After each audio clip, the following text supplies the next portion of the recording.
Desde que Vladimir Putin enviou suas tropas para a Ucrânia, a Europa tem apoiado quase unanimemente o país invadido. Bilhões de dólares em ajuda, constantes garantias de apoio contínuo e até políticos europeus ajudando o presidente ucraniano, Volodymyr Zelensky, a lidar com turbulências políticas, tem destacado o compromisso coletivo da Europa com a Ucrânia. E agora, talvez saibamos um dos motivos pelos quais a Europa está apostando todas as suas fichas na vitória ucraniana. Não é só porque a Europa acha que Putin está errado, embora isso conte muito. Como revelou um estudo recente, a vitória da Ucrânia é a única chance real da Europa de parar a Rússia. O motivo disso é algo que influenciou a guerra na Ucrânia desde o começo: dinheiro. Em 30 de novembro, o Kiev Post divulgou estudo de especialistas noruegueses sobre o custo dos dois possíveis cenários da guerra. A equipe levou em consideração vários fatores, incluindo os custos políticos, de defesa, econômicos e humanitários dos cenários. Seria uma vitória parcial tanto para a Rússia quanto para a Ucrânia. Com base nos números apresentados pelo estudo, só pode haver uma conclusão: a Europa precisa que a Ucrânia vença a Rússia. Se isso não acontecer, o custo para a Europa será enorme. Se a Europa seguir apoiando a Ucrânia, será. O estudo afirma, porém, que essa última abordagem custará muito menos que a primeira. O estudo fez várias suposições, incluindo que os Estados Unidos da América encerrarão seu apoio ao setor de defesa ucraniano e europeu. Pesquisadores presumiram que a Europa terá a maior parte dos custos em ambos os cenários, com algum apoio do Japão e Canadá. Mesmo assim, o resultado é igual: a Ucrânia precisa vencer. Os cenários comprovam isso, a começar pelo primeiro: uma vitória parcial da Rússia. O estudo pergunta: qual será o custo final de uma vitória russa para a Europa e seus aliados se a Rússia conseguir neutralizar a Ucrânia, tanto politicamente quanto militarmente?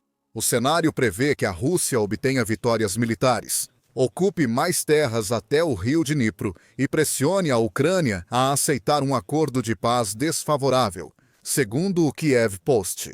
A Euromaidan Press afirma que uma vitória parcial da Rússia faria a Europa investir muito para se preparar para um possível conflito com o país. Isso é algo que já foi sugerido por várias figuras europeias de destaque. Em junho, o chefe de defesa da Alemanha, Carsten Breuer, afirmou que a OTAN enfrenta uma ameaça séria da Rússia, algo que ele não via em 4 décadas de serviço militar. Essa ameaça é tão grande. Chefe de defesa alemão diz que Rússia pode atacar a OTAN em até 4 anos.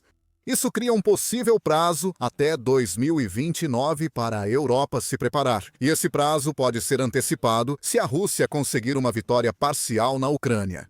O estudo diz que os maiores custos para a Europa seriam reforçar o flanco leste para evitar que Putin foque nos estados bálticos, Lituânia, Letônia e Estônia. A Europa talvez precise lidar com milhões de refugiados ucranianos fugindo do domínio de Putin, o que vai adicionar ainda mais pressão aos orçamentos dos Estados-membros da União Europeia, ou seja, dos membros da União Europeia. A OTAN também teria custos. Se Putin focasse nos estados bálticos, todos membros da OTAN, a aliança precisaria investir mais para reforçar sua frente oriental. Nem mesmo os Estados Unidos escapariam. Com a Ucrânia resolvida, Putin também poderia investir mais fortemente em seus interesses na região do Ártico, o que afeta países como Finlândia, Canadá e Estados Unidos. Somente os refugiados, que segundo o estudo poderiam chegar a um número entre 6 e 11 milhões, custariam à União Europeia até 275 bilhões de euros, ou cerca de 319 bilhões de dólares por ano. No pior cenário, a Ucrânia viraria um estado falido, diz o relatório, indicando que a Rússia arruinaria o país e o repovoaria com seus cidadãos. Então chegamos ao custo total do primeiro cenário. Os países da União Europeia precisariam gastar de 15% a 25% do produto interno bruto para lidar com o mundo pós-guerra na Ucrânia, caso a Rússia saísse vencedora. Fora o dinheiro para acolher refugiados ucranianos, a Europa precisaria gastar 256 bilhões de euros para rearmar os estados bálticos e posições nórdicas do Ártico. Será preciso ampliar o apoio à Ucrânia. E o gasto com refugiados ucranianos é anual. O estudo analisa possíveis cenários nos 4 anos após o fim da guerra na Ucrânia. Você pode multiplicar o custo dos refugiados por 4 e somar outros gastos, chegando a um total de 14 a 18 trilhões de dólares para a Europa. Já para a Europa. Esse valor é astronômico para a Europa em 4 anos. E isso pode nem levar em conta o fato de que muitos membros da União Europeia estão gastando ainda mais com suas próprias defesas para se protegerem contra possíveis invasões futuras pela Rússia. Depois, há um segundo cenário. A Ucrânia alcança uma vitória parcial. O estudo questiona quais os custos para permitir que a Ucrânia resista aos ataques russos e tenha chance de uma contraofensiva limitada. Nesse cenário, a Ucrânia impede totalmente novas expansões russas além do já conquistado. Além de obter a cobertura de defesa aérea necessária para minimizar, se não neutralizar completamente, os ataques aéreos da Rússia, esse último ponto pode ser o mais importante nessa equação em particular. A Rússia lançou um número recorde de mísseis e drones na Ucrânia. Em 2025, a ABC News informa que em outubro, a Rússia lançou 5.312 drones e 270 mísseis contra a Ucrânia. Defesas aéreas melhores limitam os danos que essas armas podem causar, além de forçar a Rússia a gastar mais com esses ataques aéreos, para conseguir qualquer coisa parecida com os resultados que está alcançando agora. O estudo diz que esses sucessos ucranianos forçariam a Rússia a rever sua estratégia e possivelmente encerrar as hostilidades. Provavelmente, isso se daria pelo fato de a Rússia não conseguir mais bancar a guerra que Putin iniciou. Sugere que a Ucrânia pode negociar para recuperar quase todo o seu território. O estudo analisou novamente os custos desse cenário por 4 anos e mostrou que é a opção bem mais barata. A União Europeia ainda teria que gastar muito nesse cenário. Segundo a Euromaidan Press, o estudo aponta possível gasto de 838 bilhões de euros, 972 bilhões de dólares. Isso custaria aos países europeus 0,9% do seu produto interno bruto. Como você já viu, é bem menor que o gasto em caso de vitória parcial da Rússia.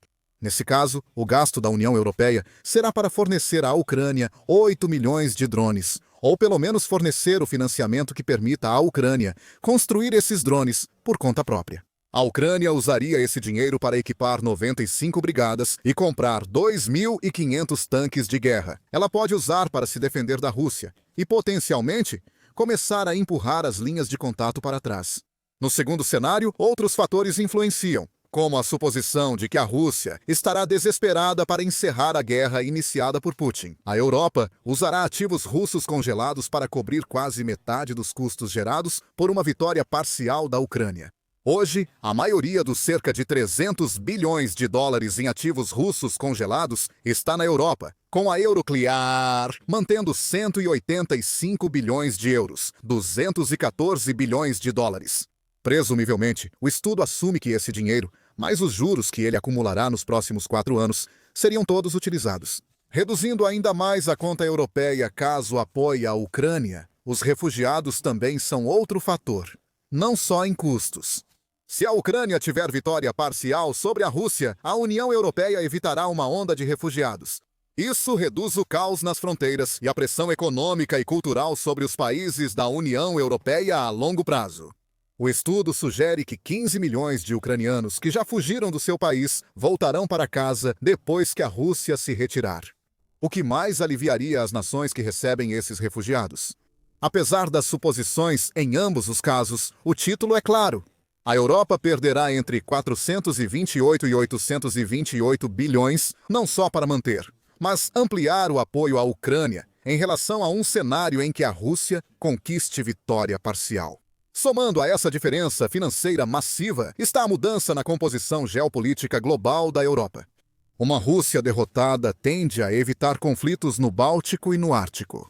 Europa e OTAN não podem ser complacentes nessas regiões, mas gastaria bem menos para defendê-las. E uma Rússia enfraquecida será bem mais fácil de lidar. Também tem o Putin a se considerar. O estudo não menciona o possível destino do presidente da Rússia se o segundo cenário for alcançado. Mas provavelmente não será algo bom. Putin gastou muito na guerra da Ucrânia e destinaria centenas de bilhões de dólares extras da Rússia para lutar no cenário 2. A economia da Rússia já está em colapso em 2025, como mostramos em nosso vídeo sobre os diversos problemas econômicos do país. Em 4 anos, Parece improvável que Putin permaneça presidente da Rússia. Se todo esse gasto não resultar em absolutamente nada, ele pode ser forçado a sair, morto ou se tornar um presidente enfraquecido, sem nenhum poder real geopolítico ou doméstico. Os autores do estudo deixam claro qual dos dois cenários é melhor para a Europa. Argumentamos que o segundo cenário pode alterar o custo-benefício da Rússia e ser o caminho mais realista para negociações que encerrem a guerra, dizem os pesquisadores. Negociações que possam acabar com a guerra. É disso que tudo isso realmente se trata. E é inteligente da parte dos autores do estudo afirmarem isso. Putin dificilmente encerrará voluntariamente a invasão à Ucrânia. Ele está muito envolvido na operação militar especial, que já dura quase 4 anos a mais do que planejava. É preciso pressionar Putin a negociar. E a Europa deveria fazer tudo o que pode para criar essa pressão por meio do seu apoio à Ucrânia. Será que a Europa vai fazer isso? Vale destacar. Apoiar a Ucrânia economiza centenas de bilhões de dólares à Europa, ao invés de permitir uma vitória parcial da Rússia. Para a Europa, seguir esse conselho e alcançar o segundo cenário, mais desejável, é bem diferente. Se esse cenário ocorrer, afirma o estudo, a União Europeia deve agir rápido em 2 frentes. Assumir a liderança nas negociações de paz da guerra na Ucrânia e buscar formas de lidar com os Estados Unidos, que estão fora da realidade, talvez até excluindo-os das discussões. Vamos lidar primeiro com a questão de tomar a iniciativa. O Parlamento Europeu afirmou que já está na hora de a Europa tomar para si o impulso que conduz às negociações de paz, tirando-o dos Estados Unidos e da Rússia. Em 27 de novembro, o Parlamento relatou uma resolução aprovada pedindo que a União Europeia faça o que recomendam os pesquisadores noruegueses. Após ações dos Estados Unidos da América para encerrar a guerra, o plenário aprovou resolução com 401 votos a favor, 70 contra e 90 abstenções. O Parlamento Europeu pediu que a União Europeia e seus membros liderem neste momento crucial. Sigam colaborando com Washington e parceiros para garantir negociações de paz justa e duradoura, respeitando o direito internacional. A redação europeia aprofundou essa notícia, observando que vários membros do Parlamento Europeu, ou eurodeputados, estavam muito atrasados em relação aos acontecimentos. Sobre o plano de paz de 28 pontos criado pela administração Trump no final de novembro. Sobre o plano, o eurodeputado holandês Thijs Huijten afirmou claramente: mais uma vez, não tivemos outra escolha a não ser reagir em pânico a um plano muito falho que carrega o selo de Moscou. Outra deputada, Rainha van Lanschot, reforçou dizendo que a Europa apoiou a Ucrânia no último momento para evitar um desastre. Antes de repreender fortemente os Estados Unidos, disse que a Europa deve superar seu complexo de inferioridade, pois tem tudo para ser o que os Estados Unidos da América já deixaram de ser: uma democracia unida que defende a liberdade. A frustração aumenta no Parlamento Europeu, que vê a União Europeia como uma organização fraca. Não está liderando adequadamente as negociações de paz entre Ucrânia e Rússia. A União Europeia apenas reage às ações do governo Trump, talvez temendo perder o apoio dos Estados Unidos da América. O estudo do Estado norueguês foi desenvolvido assumindo que o apoio dos Estados Unidos da América já estava perdido. Talvez para mostrar que a Europa ainda está melhor se a Ucrânia tiver vitória parcial do que se a Rússia vencer, mesmo sem apoio dos Estados Unidos da América. Atualmente, os Estados Unidos lideram a iniciativa, o que pode gerar problemas se a Europa não agir logo. Em 1º de dezembro, Zelensky notou isso. A oferta dos Estados Unidos da América de concessões territoriais à Rússia é o ponto mais controverso dos 28 propostos pelo governo Trump. O acordo daria à Rússia boa parte do Donbass desejado por Putin e imporia fortes restrições à Ucrânia. A Europa ajudou a amenizar, mas os Estados Unidos ainda comandam.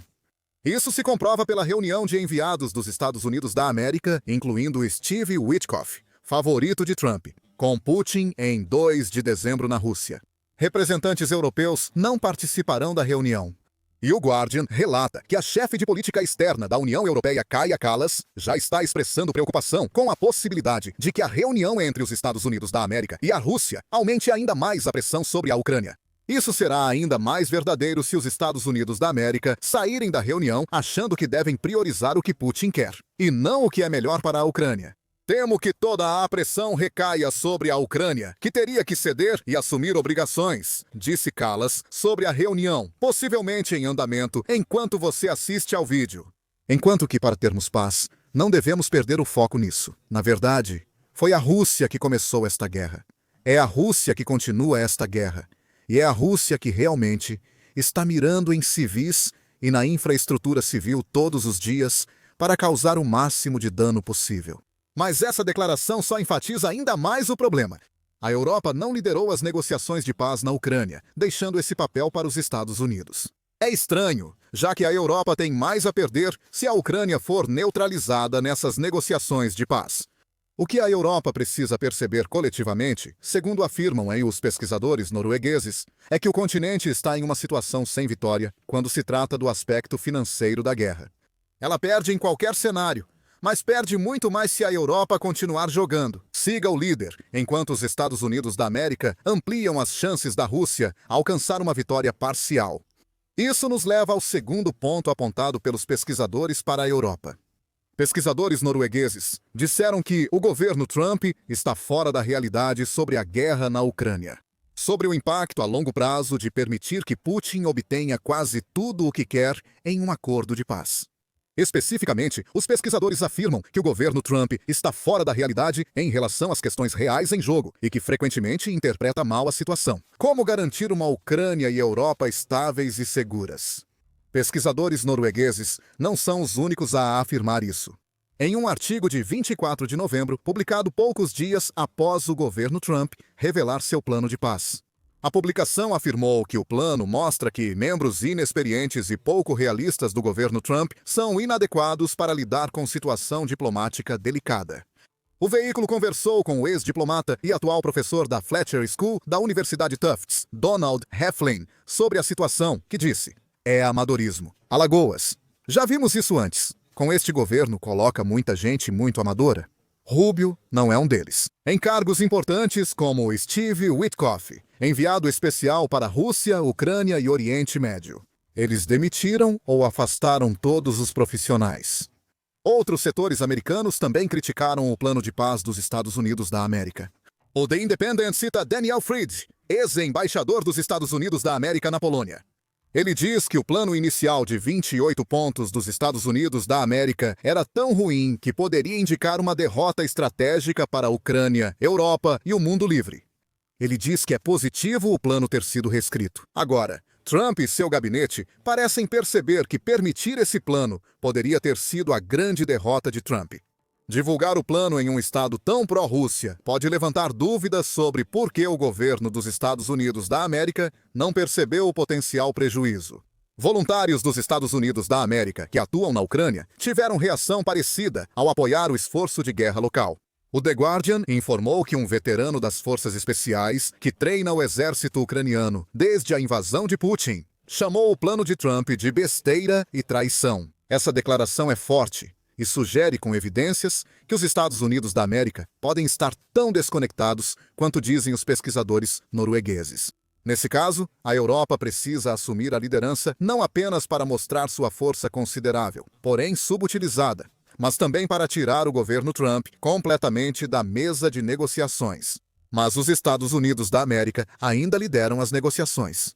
Representantes americanos se reuniram com uma delegação ucraniana na Flórida no fim de novembro. O secretário de Estado dos Estados Unidos da América, Marco Rubio, considerou as conversas produtivas, porém complicadas. Steve Witkoff e sua equipe estão indo a Moscou para apresentar um plano a Putin, enquanto gravamos este vídeo. E quem sabe o que sairá dessa reunião? A Europa, como parece ser tão comum, está à margem, esperando para responder ao que quer que aconteça. Se os pesquisadores noruegueses estiverem certos, essa situação precisa mudar para que a Europa assuma essa liderança. Apoiar a Ucrânia, com ou sem os Estados Unidos da América, pode ser a única forma de evitar que a guerra de Putin ultrapasse as fronteiras ucranianas. A Europa poderia ajudar a Ucrânia a produzir mais drones marítimos Sea Baby, fortalecendo seu combate à frota sombra russa. Esses drones mostraram grande eficácia ao destruírem recentemente 2 navios-tanques sombra russos. Saiba mais sobre esses ataques e por que a Ucrânia quer repetir em nosso vídeo. Se gostou do vídeo, inscreva-se no The Military Show para mais cobertura atualizada da guerra na Ucrânia. E obrigado por assistir.